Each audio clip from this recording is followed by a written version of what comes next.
Once upon a time, a daughter complained to her father that her life was miserable and that she didn't know how she was going to make it.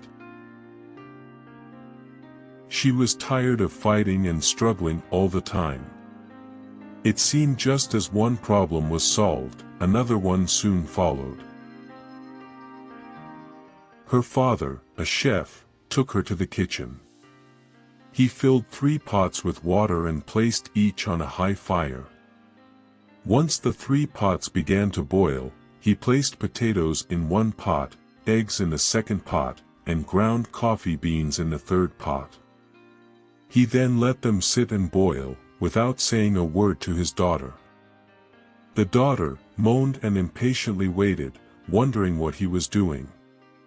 After 20 minutes he turned off the burners. He took the potatoes out of the pot and placed them in a bowl. He pulled the eggs out and placed them in a bowl. He then ladled the coffee out and placed it in a cup. Turning to her he asked, "Daughter, what do you see?" "Potatoes, eggs, and coffee," she hastily replied. "Look closer," he said, and touched the potatoes. She did and noted that they were soft. He then asked her to take an egg and break it. After pulling off the shell, she observed the hard-boiled egg. Finally, he asked her to sip the coffee. Its rich aroma brought a smile to her face. "Father, what does this mean?" she asked. He then explained that the potatoes, the eggs and coffee beans had each faced the same adversity, the boiling water. However, each one reacted differently. The potato went in strong, hard, and unrelenting, but in boiling water, it became soft and weak. The egg was fragile, with the thin outer shell protecting its liquid interior until it was put in the boiling water. Then the inside of the egg became hard. However, the ground coffee beans were unique. After they were exposed to the boiling water, they changed the water and created something new. "Which are you?" he asked his daughter. "When adversity knocks on your door, how do you respond? Are you a potato, an egg, or a coffee bean?" In life, things happen around us, things happen to us, but the only thing that truly matters is what happens within us. Which one are you?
There was once a man who had 4 young sons.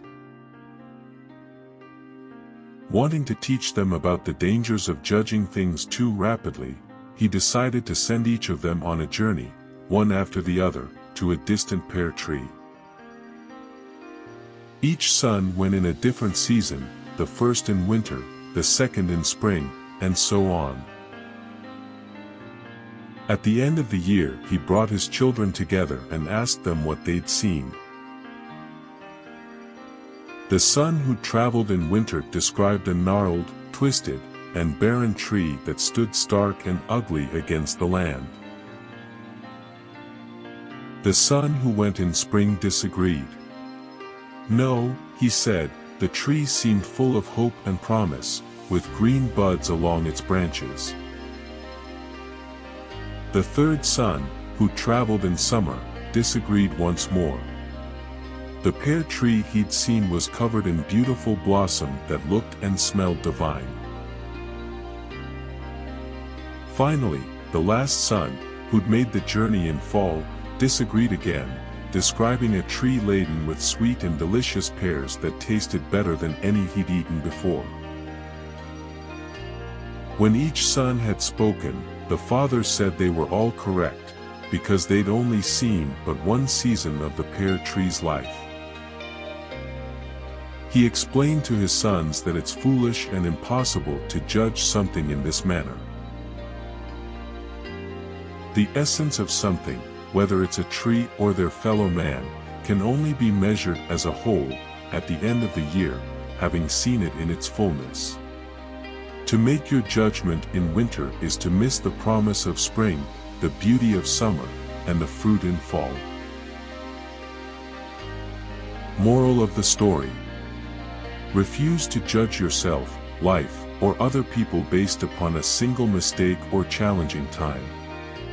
Refuse to let the pain of one season destroy the joy of those to come.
There was once a boy who was growing up in a very wealthy family.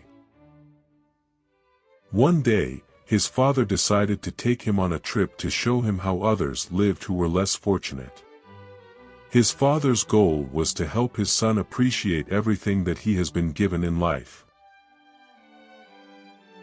The boy and his father pulled up to a farm where a very poor family lived.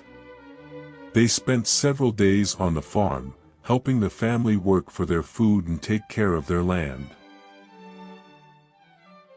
When they left the farm, his dad asked his son if he enjoyed their trip and if he had learned anything during the time they spent with this other family. The boy quickly replied, "It was fantastic, that family is so lucky."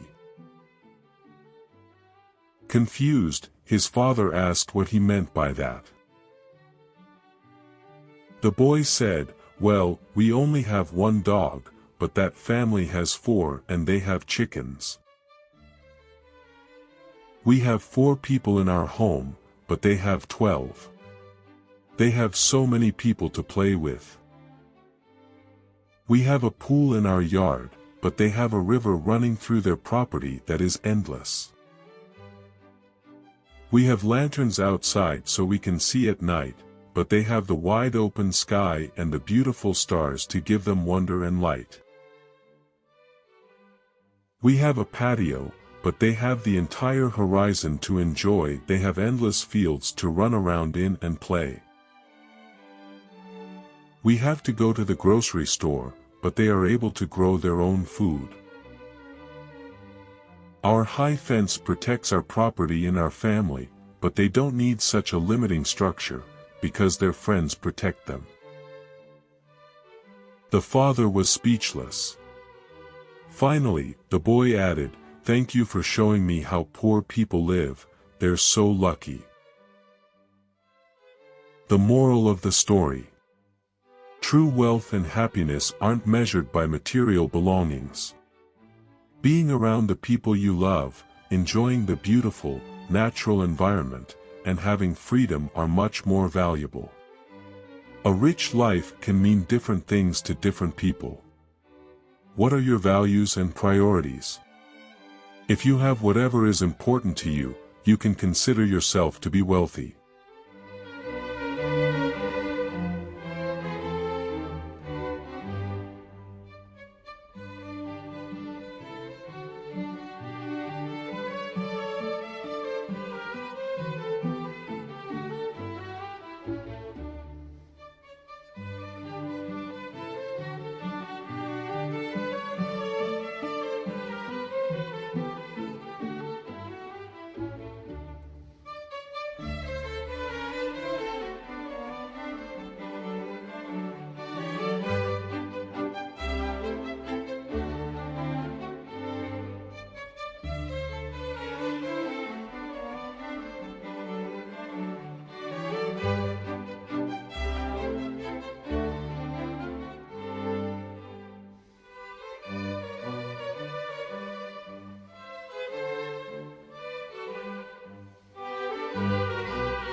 Long time ago, someone gifted 2 eaglets to a king.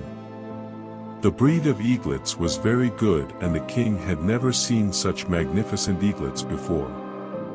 The king was very pleased with the gift and decided to hire an experienced caretaker for them. After some time, king saw that both of them were quite big and now they are looking fantastic than earlier. The king said to the man taking care of the eagles, "I want to see their flight. You signal them to fly in the sky." The man did the same. Both eagles started fluttering as soon as they saw the signal. But where one eagle was touching the heights of the sky, the other flew for some seconds and returned to the branch where it was earlier sitting. The same branch from where he started flying. After seeing this, the king felt something strange. He became curious to know the reason of the contrasting behavior of eagles. King asked the caretaker, "What's the matter where an eagle is flying so well, the other one is not trying to fly?" The caretaker replied, "Yes, this is the problem from the beginning with this eagle, he does not leave this branch." Both the eagles were adorable to King, and he desperately wanted to see the second eagle too flying high in the sky. Next day he announced in the whole state that the person who will manage to fly higher this eagle will be rewarded with heavy prizes. After announcement, many intellectual and knowledgeable persons came and tried to apply the knowledge they had to make the eagle fly high. But no one was successful. Even after the passage of couple of weeks, there was no improvement in the eagle. He used to fly a little bit and put it back and sit down. The king too lost hope and almost gave up. Then one day something strange happened. The king saw that both of them were flying high in the sky. He did not believe on his eyes and immediately called the caretaker. The caretaker informed the king, "Yes, the second eagle is also flying high in the sky. One man has been successful in making the second eagle fly high."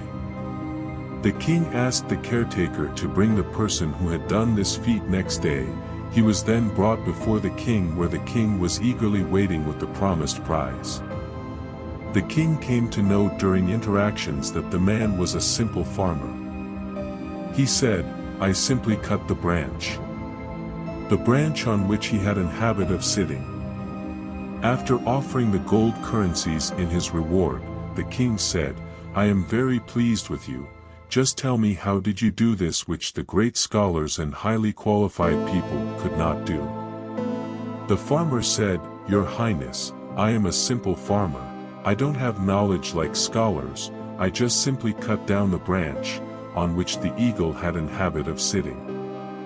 As there was no branch, he had no option but to fly. And which he did very well." Moral of the story: just as the eagle didn't realize that he could actually fly so high and always liked to remain on the branch, we also sometimes underestimate ourselves and don't realize our true potential. In life, we become habituated of doing certain things. We keep doing what we are doing and we forget about our high-flying capacity. We are all made to fly high in life. But like eagle, we also prefer to remain on the branch of our comfort zone. After the farmer had cut the branch, the eagle had no option but to come out of his comfort zone and start working. Only then he realized its true potential. Therefore, to fly high in life and unlock our true potential, it is necessary that we cut the branch of comfort zone which is becoming a hindrance in success. Great things in life are only achieved out of the comfort zone. The story also gives a powerful message that sometimes we can begin our flight with some gentle training, like happened in the case of First Eagle. Other times, we need something much more drastic, like our branch cut off, so that we have no other choice but to flap our wings and fly, like happened in the case of Second Eagle. Just like a ship is not made for the harbor and the eagle is not designed to sit on the branch, you and I weren't created for a mediocre life. You are made to fly high in life. There is more to life than to settle for the familiar, the mundane, the comfort zones or the safe zones.